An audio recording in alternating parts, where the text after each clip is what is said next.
요엘서를 오늘 보게 되는데요. 요엘서에 대한 본문의 내용을 보기에 앞서 요엘서가 어떤 책인지에 대해서 잠시 서론적인 부분을 숙지하고 또 이 요엘 선지자가 활동했던 그 시대가 어떤 시대였는지에 대한 배경을 보고 난 이후에 본문의 내용을 보도록 하겠습니다.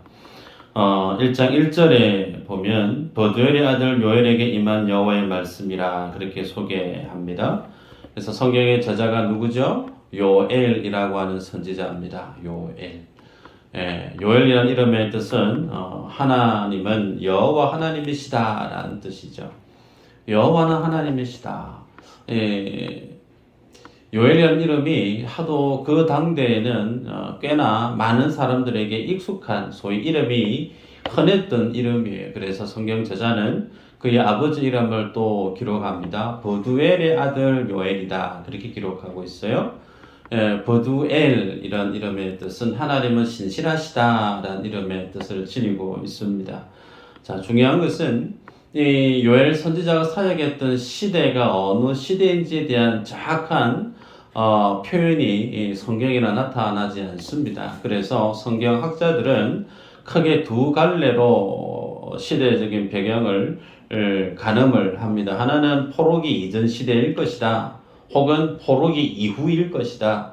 크게 양분됩니다. 그런데 대세는 일반적인 관점은 어느 쪽에 치우쳐 있느냐면 포로기 이전일 것이다. 그렇게 추정을 합니다.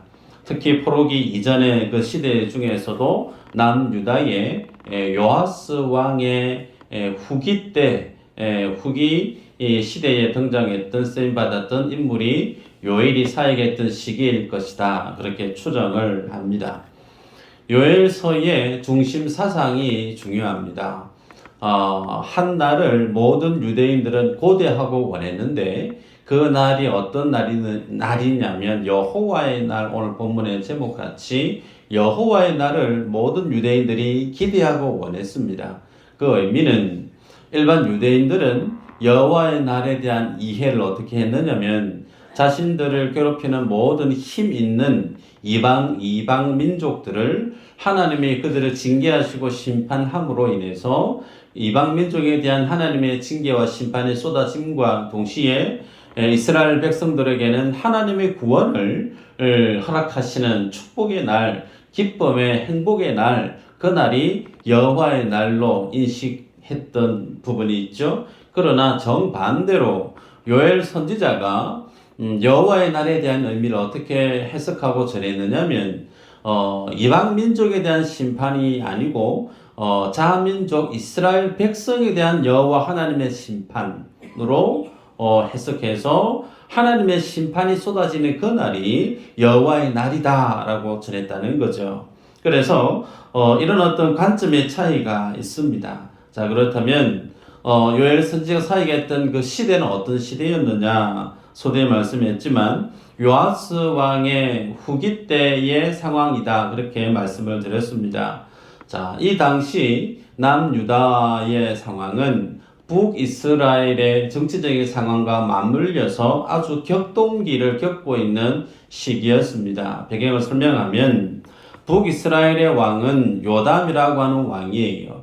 이 요담이라는 왕이 북이스라엘을 통치했는데 북이스라엘의 예후라고 하는 인물이 반역을 행합니다. 그래서 반역을 통해서 요담이라는 인물이 죽게 되죠. 그래서 그런 어떤 쿠데타가 한창 진행되어지고 정리되어지고 있는 와중에 남유다의 아하시야라고 하는 왕이 요담 왕을 신박하러 온 거죠. 소위 만나러 교제하러 왔다가 그 상황을 또 모른 채 붙들립니다. 예후에게 붙들려서 남유다 왕 아하시야 왕도 같이 죽임을 당하고 맙니다. 그래서 북이스라엘은 예후라고 하는 왕에 의한 왕조가 세워지고 졸지에 남유다는 통치했던 왕이 죽고 없어져 버립니다. 결국은 남유다의 정치적인 상황은 왕이 없으니 그 왕의 어머니 아달랴라고 하는 여인에 의해서 섭정되어집니다. 그런데 그 아달랴라고 하는 왕의 어머니는 누구냐면 북이스라엘의 아합이라고 하는 소위 바알을 아주 숭배를 많이 했던 아합 왕의 딸이 아달랴예요. 그래서 이 아달랴는 자신이 남유다를 섭정하기 위해서 왕의 아들, 소위 손자겠죠. 손자들을 다 죽여버립니다. 그런 어떤 피바람이 이는 그 순간에 한 아이가 구사일생으로 생명을 부지합니다. 누구에 의해서 생명을 부지하냐면 제사장인 여호야다라고 하는 인물에 의해서 몰래 숨겨져서 성전에서 성장해 가죠.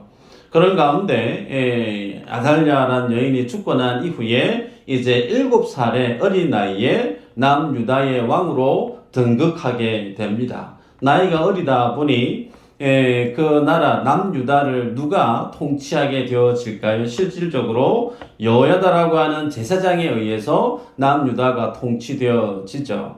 그래서 여호야다라고 하는 제사장은 다분히 바알을 열심히 섬겼던 아달랴가 만들어 놓았던 소위 이 바알의 어떤 신전, 신앙, 그 잔재를 다 정리하려고 애를 씁니다. 다분히 종교개혁을 일삼습니다. 그녀가 하나님의 성전을 회파시켰었는데 그래서 여호야다는 하나님의 성전을 다시금 재건하기 위해서 노력을 하죠. 그런 가운데 신앙의 개혁을 크게 일궜던 시간이 지나고 나서 제사장 여호야다가 죽게 됩니다. 그런데 제사장 여호야다가 죽고 난 이후에 이제 실제적으로 남유다의 통치를 요아스 왕이 하게 되어지는데 이 요아스 왕은 자신의 정치적인 입지를 더 확대하기 위해서 어떤 정책을 펼치느냐면 이방 민족들이 섬겼던 소위 우상 숭배하는 그런 요구 사항들을 들어줍니다. 결국은 다시금 남유다 안에 바알 신앙이 다시금 접목되어지게 되죠. 그래서 결국 남유다는 하나님이 기뻐하지 않는 우상 숭배의 길로 나아가게 되죠. 패역의 길로 나아가는 그 상황 속에 오늘 본문 속에 하나님은 요엘이라고 하는 인물을 들어서 하나님의 여호와의 날에 대한 메시지를 이스라엘에게 전하는 것을 보게 되죠. 자, 그렇다면 오늘 본문의 13절을 보면요. 제사장들아 너희는 굵은 배로 동이고 슬피 울지어다. 제단에 수종드는 자들아 너희는 울지어다. 내 하나님께 수종드는 자들아 너희는 와서 굵은 배옷을 입고 밤이 새도록 누울지어다. 이는 소재와 전제를 너희 하나님의 성전에 들이지 못함이로다 그랬습니다. 자, 13절을 보시면요. 장차 여호와의 날이 이제 다가올 텐데 그 하나님의 심판이 행해지는 그 날을 선지자 요엘은 누구에게 가장 먼저 소개하고 있느냐면 제사장들에게 전하고 있습니다.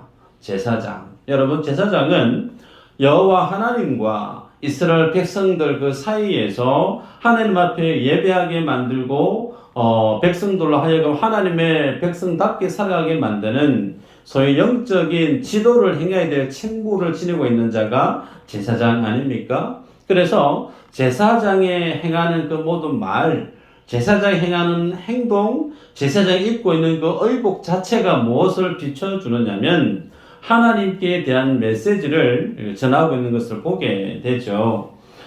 우리나라도 그렇습니다. 어떤 큰 슬픔을 당하게 되어지면 너무나 감당하기 힘든 괴로움을 경험하게 되어지면 점잖게 앉아서 훌쩍이지 않습니다. 대성통곡을 하죠. 퍼질러 앉아서 땅에 앉아서 손바닥을 땅을 피가 나도록 내리칩니다. 혹은 너무 괴로워서 땅바닥에 그냥 떼굴떼굴 구릅니다. 고함을 치면서 괴로워서 울부짖으면서 그렇게 하죠. 그런데 오늘 본문에 굵은 뼈옷을 동이다 그랬습니다. 이 말의 의미는 유대인들에게 있어서 극한의 어떤 심적인 괴로움, 아픔, 그런 고통을 표현할 때 뼈옷을 입고 허리를 동였다는 거예요. 혹은 다른 성경에 보면 유대인들의 고통을 표현할 때 옷을 찢습니다. 그 문화는 지금도 동일해요. 그래서 자기 안에 있는 울분, 자기 안에 있는 그런 어떤 괴로움을 표현할 때 옷을 찢음으로 소위 내 마음이 찢겼다는 거예요. 그렇게 표현하면서 하나님 앞에 회개의 믿음의 모습을 취하라고 요엘 선지자가 전하는 것을 보게 되죠. 뿐만 아니라 거기에 보면 하나님의 성전을 같이 수종드는 자도 소개되어집니다. 그들도 동일하게 굵은 베옷을 입고 하나님의 성전에 와서 명하기를 밤이 새도록 누울지어다 그랬습니다. 밤이 새도록 누워있으라, 소위 성전에 와서 콜콜 잠을 자거라, 그 뜻일까요? 그거 아니죠. 밤을 지새라는 거예요. 소위 장례식장에 가면 상주와 함께 그 힘든 시간을 지인들은 그 밤에 힘든 시간을 같이 지새지 않습니까? 마치 그와 같이 대제사장과 제사장들이 베옷을 입고 슬피 울면서 대성통곡하면서 하나님 앞에 그 깊은 슬픔을 표현하고 있을 때 곁에서 성전에서 같이 예배드리고 제사에 돕는 수종드는 그들도 동일하게 그 베옷을 입고 잠자지 말고 같이 그 깊은 슬픔에 동참할 것을 말씀하는 것을 보게 됩니다. 자, 그런데 이렇게 큰 고통, 괴로움을 온몸으로 표현하게 만드는 이유가 어디에 있는가? 그 뒤에 소개되죠. 이는 소재와 전제를 너희 하나님의 성전에 들지 못함이로다 그랬습니다. 여러분, 소재, 소재는 곡식을 빻고 빻은 곡식에 향유를 더듬혀서 그것을 불에 태워서 올려드리는 제사입니다. 전제는 포도주를 제물 위에 부어서 그 제물을 태워서 올려드리는 제사 방법이죠. 그래서 소재도 그렇고 전제도 그렇고 곡식이 같이 필요로 하는 제사 방식인데 그 제사가 어떻게 해요? 드리지 못하게 되어졌다라는 겁니다. 왜일까요? 드릴 곡식이 없는 거예요. 드릴 곡식이 없다 보니 하나님께 드려지는 제사도 멈춰져 버렸다는 겁니다. 1장 10절에 보면 밭이 황무하고 토지가 마르니 곡식이 떨어지며 새 포도주가 말랐고 기름이 다하였다 그랬습니다. 우리가 읽었던 13절 밑으로 내용을 쭉 보면 먹을 것이 없고 흙덩이가 씨가 안에 들어가서 썩어버렸고 창고가 비었고 곡간은 무너졌고 곡식은 시들었고 가축은 울부짖고 소떼는 소란나니 꼴이 없고 상당히 지금 대단한 영적 기근, 삶에 가축들이 먹을 꼴이 없는 그런 어떤 대단한 재앙이 임했던 모습을 보게 됩니다. 그래서 하나님 앞에 이스라엘 백성들이 가장 최고의 기쁨으로 여겼던 예배, 제사가 단절되어져 버렸다는 거예요. 여러분, 제사를 못 드리게 되어졌다. 그 말의 의미는 더는 이스라엘 백성들과 하나님과의 교제할 수 있는 그 길이 끊어져 버렸다는 거예요. 그러면 하나님이 인생들에게 부어주시는 그 하나님의 위로, 그 하나님의 은혜, 그 하나님의 복을 받을 수 있는 그 길 자체가 닫혀져 버렸다는 겁니다. 그런 시대가 지금 도래했다는 거예요. 여러분, 우리들은 이 모습을 보면서 지난 날들을 떠올리게 됩니다. 6.25 전쟁 때도 우리는 예배를 드렸었습니다. 일제의 압박 속에 있었을 때도 어려웠지만 예배는 진행되어졌어요. 그런데 코로나 때에 불과 얼마 전에 우리들은 예배 드리고 싶어도 예배를 못 드렸습니다. 참 희한한 세상 우리들은 살아냈습니다. 성도들이 모여서 반가운 얼굴, 뵙고 싶은 얼굴 모여서 주님 앞에 함께 예배하고 같이 식사 교제하고 예배함으로 통한 하나님의 은혜를 누릴 수 있는 그 영적인 특권, 그 은혜, 우리들은 지극히 당연하지. 주일이면 내가 원하면 마음껏 교회 가서 예배할 수 있지. 그러니까 우리가 지극히 당연하게 여겼던 그 예배의 삶이 무려 3년 가까이 교회의 문을 열지 못했던 참 희한한 세상을 우리들은 지나왔습니다. 가까운 목사님이 중고등부 수련회를 이번에 했습니다. 그런데 강사 목사님이 참석했던 중고등부 아이들한테 이렇게 질문을 던졌어요. 얘들아, 너희들 이번에 수련회 왔는데 하나님께 대한 무슨 기대를 가지고 왔니? 물었답니다. 이 질문에 아이들의 대답이요. 어떤 대답이었냐면 앉아있었던 아이들 고개를 쳐들면서 우리가 하나님에 대해서 기도를 해야 돼요. 그랬답니다. 그 얘기를 듣고 아이들의 수준이 어느 정도인지 간파를 하고 강사 목사님, 아니, 기도 안 해도 돼. 기도 안 해도 괜찮아. 그랬답니다. 여러분, 우리들이 소위 어릴 때 수련회를 참석할 때는 기도 제목을 적어갔었습니다. 혹은 내 마음의 간절한 소원들을 적어갔던 적이 있어요. 그래서 하나님 앞에 기도하는 시간이면 불 끄고 정말 목이 터져라 부르짖고 기도했던, 그렇게 하나님의 은혜를 갈급했던 때가 있었는데, 지금의 시대는 코로나 전과 코로나 후로 교회의 모습이 양분된다고 평가도 해요. 그래서 코로나 그 시대 때 아이들이 3년 가까이 자기 혼자 자기 방에서 뭐 했을까요? 게임했겠죠. 공부도 물론 했겠지만 부지기수 자기만의 세상에 살던 아이들이 이제 코로나가 그치고 나서 교회로 이제 나오고 있는데, 그 아이들의 영적인 상태가 가히 상상을 초월한다는 겁니다. 여러분, 오늘 본문 가운데 요엘 선지자가 전하고 있는 이 이스라엘의 현실적인 있던 기근과 고난의 모습을 보면서 눈앞에 보이는 곡식이 없는 거, 메뚜기와 팥종이와 황총과 너치가 먹어치워버린, 그래서 온 대지가 황무해져 버린 큰 기근에 해당되는 재앙을 보면서 이것은 현실적인 위기다, 이것은 현실 속에 임한 하나님의 재앙이다, 그러면서 동시에 그 속에 무엇을 볼 수 있죠? 영적인 위기다라는 사실을 그대로 보여주고 있습니다. 하나님 앞에 예배를 드리고 싶어도 예배를 드릴 수 없는 시간까지 환경이 와버린 것, 그거 누가 이렇게 만들었죠? 하나님이 만들었다는 거예요. 하나님께서 이렇게 만드셨다는 겁니다. 그래서 13절에 보면요, 우리가 읽었지만 너희는 울지어다 내 하나님께 수종드는 자들아 너희는 밤이 새도록 누울지어다 그랬습니다. 자, 여기 보면 재밌는 표현이 있어요. 너희는 울지어다 누구 하나님께요? 내 하나님께 그랬습니다. 내 하나님께. 여기서 내라고 하는 사람은 선지자 요엘을 뜻합니다. 자, 그랬는데요, 13절 말미에는 이는 소재와 전제를 너희 하나님 성전에 드리지 못함이로다 그래요. 너희 하나님은 누구죠? 이스라엘 백성들, 대제사장과 예배에 수종드는 자들, 너희의 하나님. 그래서 요엘 선지자는 내 하나님과 너희 하나님을 지금 구분하고 있는 듯한 표현을 억지로 쓰고 있는 걸 보게 돼요.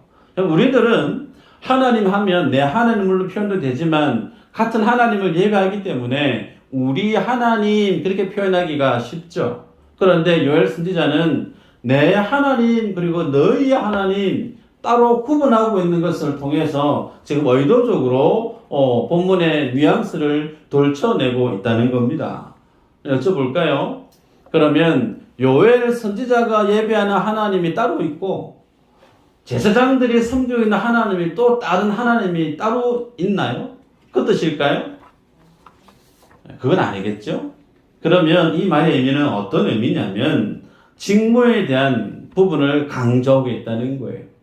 내 하나님께 대한 내 하나님, 이 말의 의미는 요엘은 하나님께로부터 부름을 입은 선지자로서의 책무를 자신은 힘있게 전하고 있다는 겁니다. 당대에 요하스는 후기 때에 하나님의 말씀을 전하는 선지자들을 가감없이 죽였습니다. 하나님의 복음을 말씀을 전하려고 하면 자기의 생명을 걸어야 했던 그런 시대였다는 거예요. 그럼에도 불구하고 요엘은 내 하나님에 대한 그 주신 그 말씀을 나는 성의껏 최선을 다해서 하나님이 내게 주신 그 말씀, 그 사명 나는 진력하겠다라는 거죠. 그와 동시에 너희 하나님, 여기서 너희는 제사장들이죠. 그래서 제사장인 너희들은 하나님이 너희에게 주신 그 사명, 소위 이스라엘 백성들을 하나님의 진리 앞에, 이스라엘 백성들 하나님의 그 언약 앞에 세우는 제사의 그 직분을 너희들은 감당해야 될 책무가 있다라는 사실을 힘줘 강조하고 있죠. 그 책무가 뭘까요? 14절입니다. 한번 읽어볼까요? 14절 시작. 너희는 금식일을 정하고 성회를 소집하여 장로들과 이 땅의 모든 주민들을 너희 하나님 여호와의 성전으로 모으고 여호와께 부르짖을지어다. 소위 제사장들에게 지금 너희가 해야 될 일이 지금 뭐냐면 백성들 모으라는 거예요. 자, 더 구체적으로 볼까요? 2장 15절 16절이 있습니다. 같이 한번 읽어보십시다.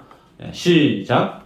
너희는 시온에서 나팔을 불어 거룩한 금식일을 전하고 세배를 소집하라. 백성을 모아 그 모임을 거룩하게 하고 장로들을 모으며 어린아이와 젖 먹는 자를 모으며 신랑을 그 방에서 나오게 하며 신부도 그 신방에서 나오게 하고. 아멘. 자, 여기에서 보면요, 제사장에서부터 시작해가지고 어디까지요? 젖 먹는 아이들, 이제 갓 결혼을 한 신랑 신부, 소위 이 정도면 이스라엘 경내에 있는 모든 인생들 다 하나님의 성전으로 나와서 회개를 명하는 것을 보게 됩니다. 이 일을 제사장인 너희들이 주도해서 일궈내야 된다라고 말씀하고 있습니다. 여러분, 중요한 것은 그러면 회개에 대한 말씀인 것은 알겠는데 구체적으로 어떤 죄에 대한 모습을 두고 회개를 명하고 있는지에 대한 내용이 본문 속에는 잘 드러나 있지 않습니다. 그래서 서두에 제가 말씀을 드렸죠. 요아스 왕의 후기 때에 이 요엘 선지자가 활동했던 시기다라고 말씀을 했습니다. 자, 그러면 요아스가 그 후기 때에 어떤 정신과 자세로 정치를 행했는지를 한 단면을 보도록 할까요? 역대하 24장 20절에서 22절입니다. 같이 한번 읽어볼까요? 시작. 이에 하나님의 영이 제사장 여호야다의 아들 스가랴를 감동시키심에 그가 백성 앞에 높이 서서 그들에게 이르되 하나님이 이같이 말씀하시기를 너희가 어찌하여 여호와의 명령을 거역하여 스스로 형통하지 못하게 하느냐 하셨나니 너희가 여호와를 버렸으므로. 여러분, 여기서 너희가 여호와를 버렸으므로 그랬죠. 기억하시고 또 읽어볼까요? 여호와께서도 너희를 버리셨느니라 하나 무리가 함께 꾀하고 망의 명령을 따라 그를 여호와의 전뜰 안에서 돌로 쳐 죽였더라. 요아스 왕이 이와 같이 스가랴의 아버지 여호야다가 베푼 은혜를 기억하지 아니하고 그의 아들을 죽이니 그가 죽을 때에 이르되 여호와는 감찰하시고 신원하여 주옵소서 하니라. 여러분, 요아스란 인물, 그의 대제사장인 여호야다에 의해서 구사일생으로 정말 아달랴의 죽을 수밖에 없었던 그 위기에 여호야다는 자기 생명을 걸고 요아스를 구해서 성전에서 숨겨가면서 그를 양육했습니다. 그를 그리고 남유다의 왕으로 옹립시켰던 장본인이 여호야다 아닙니까? 그래서 그의 은혜를 덧입었던 자가 요아스 왕인데 그의 말년은 여호와 하나님을 버렸다는 거예요. 그리고 그의 아들 여호야다의 아들 스가랴를 어디서 죽였다고요? 여호와의 성전 뜰 안에서 돌로 쳐 죽였다라는 겁니다. 여러분, 성전은 뭐 하는 곳이죠? 예배하는 곳이에요. 하나님께 제사 드리는 곳입니다. 하나님의 이름이 있는, 하나님이 임재하시는 곳이 성전입니다. 그러면 그곳에서 하나님의 사람을 끄집어내서 뜰에서 돌로 쳐 죽였다라고 하는 것은 하나님을 일단 버렸다는 거예요. 두 번째는 성전 안에 있는 그 하나님의 이름의 영광도 이는 버렸다는 거예요. 성전의 거룩함에 대해서도 그들은 전혀 개의치 않는다는 거예요. 그리고 좀 전에 우리가 처음에 봤지만 요아스는 바알을 섬겼고 허다의 많은 우상들을 문을 다 활짝 열어버렸습니다. 여러분, 이와 같았던 때에 하나님께 드려졌던 제사는 하나님이 받으실 수 없는 모습으로 전락해 버렸다는 거예요. 그 반정이 스가랴를 돌로 쳐 죽였다라는 겁니다. 하나님의 은혜를 경험했던 인생이 여호야다라고 하는 인물에 의해서 하나님 은혜를 체험하고 그 은혜로 생명을 부지하고 왕이 될 수 있었던 그 인물이 하나님의 은혜를 기억지 아니하였더라라고 기억하고 있어요. 여러분, 이 정도 되어지니까 하나님께서 이와 같은 여호와의 날에 대한 징계의 말씀을 전하게 됩니다. 이후에 이 요아스는 어떻게 될까요? 아람이라고 하는 나라와 전쟁을 하게 됩니다. 그런데 전세가 아람이라고 하는 나라가 월등히 적습니다. 약해요. 그런데 약했던 그 아람이라는 나라와 전쟁을 내서 패합니다. 남유다가. 패하고 부상을 입고 돌아왔는데 와서 그의 신하에 의해서 배반을 당하죠. 죽임을 당하고 맙니다. 그래서 역대하 24장 25절에는 이렇게 기록합니다. 다윗 성에 장사하였으나 왕들의 묘실에는 장사하지 아니하였더라. 여러분, 요엘은 이 하나님의 계획을, 하나님의 뜻을 내다보고 마치 이와 같은 일들이 일어날 것을 알았기 때문에 뭘 명했죠? 제사장들과 수종드는 자들과 그리고 모든 장로와 젖 먹는 아이 일기까지 다 함께 하나님 앞에 날을 정해서 금식일을 정해서 성회로 모이라 그랬습니다. 성회로 모여서 하나님 앞에 회개할 것을 명했습니다. 그런데 피를 토하는 이 죽음이 내다 보이고 하나님의 징계가 내다 보이는 그 시간이 다가오고 있는데 그것을 보고 있는 요엘 선지자는 피를 토하듯 그들에게 회개를 촉구하고 있는데 과연 이 하나님의 말씀 앞에 누가 회개에 합당한 믿음의 자세를 취할 수 있을까요?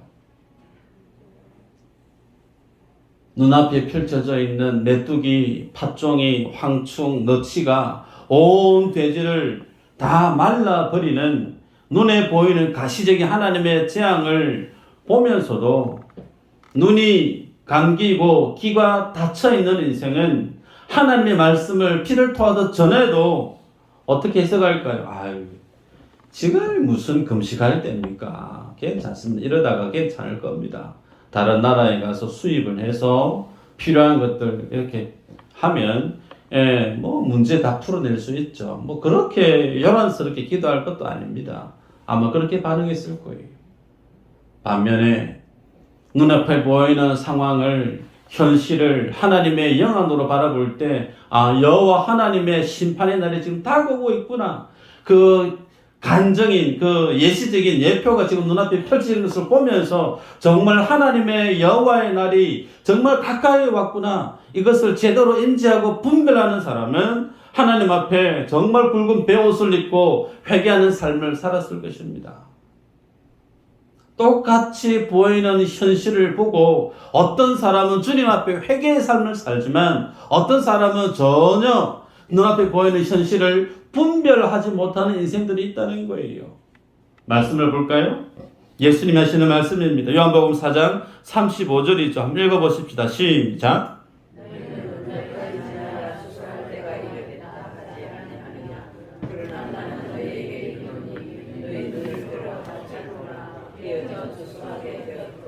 아멘. 주사하려고 하면 실제 4달이 더 있어야 돼요. 잘못된 거 아니에요. 맞아요. 그런데 주님의 눈에 보이는 영적인 안목에 보이는 세상은 어떻다고요? 벌써 휘어졌대요. 추수해야 될 때가 됐다는 거예요. 세상이 바라보는 시선과 하나님이 바라보시는 시선이 그 안에 있는 내용이 다르다는 거예요. 하나님의 언약 안에서 하나님의 은혜 안에서 주시는 영안을 떤 사람은 지금이 정말 급하게 하나님 앞에 내가 엎드려야 될 시기이구나를 캐치하고 말씀 앞에 순종하는 자가 있는 반면에 하나님의 말씀을 깨닫지 못하고 분별하지 못하는 사람은 피를 토하는 메시지가 들려도 도무지 움직이지 않았다라는 겁니다. 저는 이번 주의 말씀을 보면서 참 시기적절하게 하나님 우리 교회에게 이 말씀을 주셨다 싶습니다. 우리들이 바라보고 있는 세상은 어떤 세상일까요? 여러분이 바라보고 있는 세상은 어떤 세상입니까? 코로나가 지나고 난 다음에 이제 마음껏 예배할 수 있는 세상에 우리가 살아가고 있습니다. 그런데 그렇게 예배하고자 했던 그 마음의 자세가 코로나 시기 때와 지금의 내 믿음의 자세가 똑같습니까? 한번 점검해 보시기를 바라요.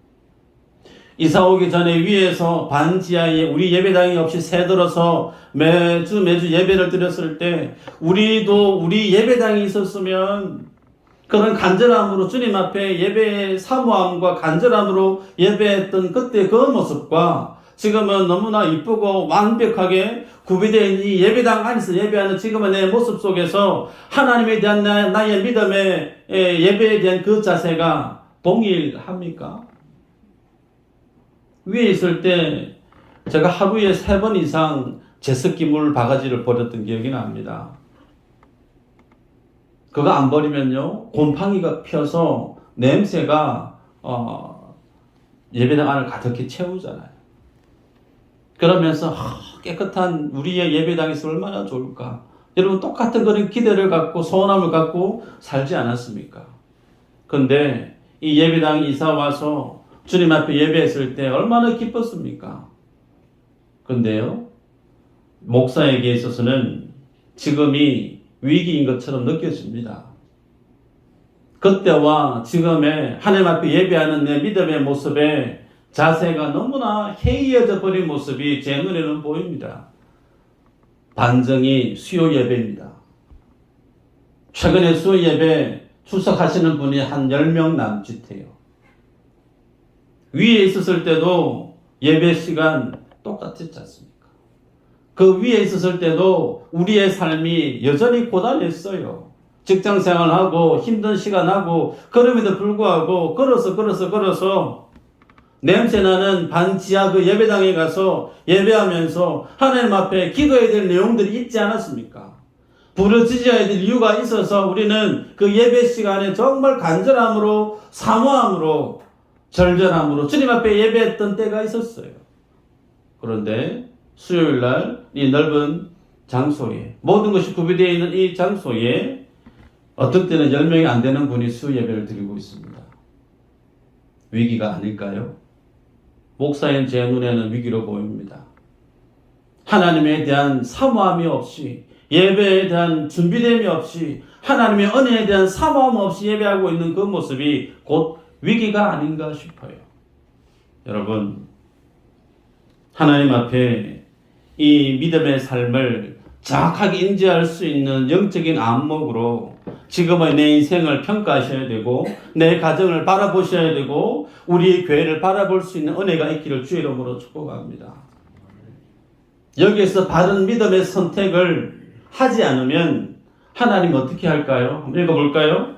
시편 119편 67절이죠. 한번 읽어보십시다. 시작.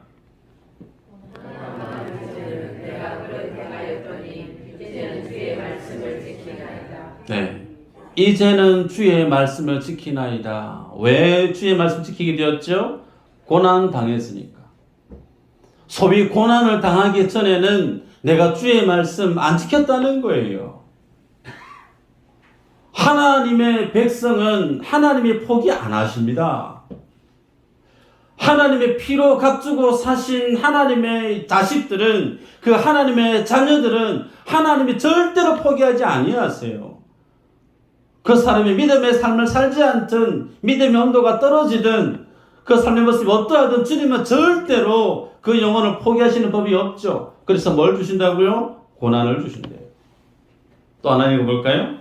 히브리서 12장 8절 읽어보십시오. 시작.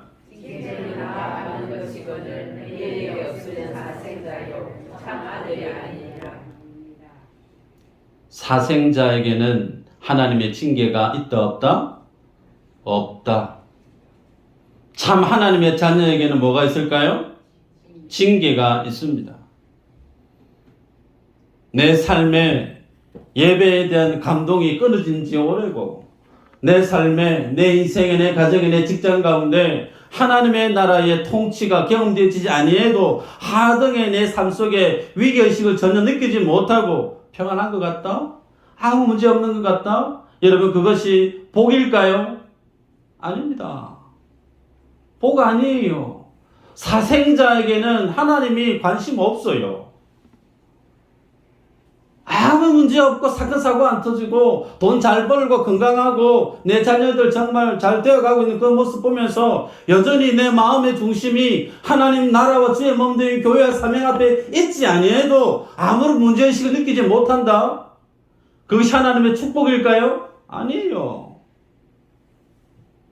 성경은 그것이 위기라고 얘기합니다. 반면에 하나님의 자녀는 그 모습 앞에서 반드시 철퇴를 가합니다. 하나님 앞에 돌아오게끔 주님이 반드시 손을 대시는 거예요. 징계가 없으면 사생자라고 얘기했습니다. 여호와의 날이 우리에게 있음을 기억하시기를 바랍니다. 그 하나님의 나를 기억하는 사람은 언제 회복해야 될까요? 지금이에요. 청바지, 청년의 때는 바로 지금. 우리가 주님 앞에 회복해야 될 때는 지금이에요. 지금 내 믿음의 온도를 흘려버렸던 그때 다시금 주어서 하나님 앞에 믿음의 열정을 회복해야 될 때가 이때예요. 주님이 내게 맡기신 사명, 다시금 그 사명 앞에 예배의 자리, 기도의 자리, 부르짖어야 될 그 시간을 회복해야 될 그때는 지금이라는 거예요. 이 시기를 놓쳐버리게 되어지면 하나님의 손이 더 크게 임할 수밖에 없어요. 양 목사가 여러분에게 말씀을 가지고 협박하는 것들은 드릴지 모르겠지만 오늘 주님 우리에게 주시는 메시지가 여기에 있습니다. 이 말씀 앞에 마음문을 여시고 주님 앞에 서는 우리 모두가 되시기를 주의 이름으로 축복합니다. 기도합니다.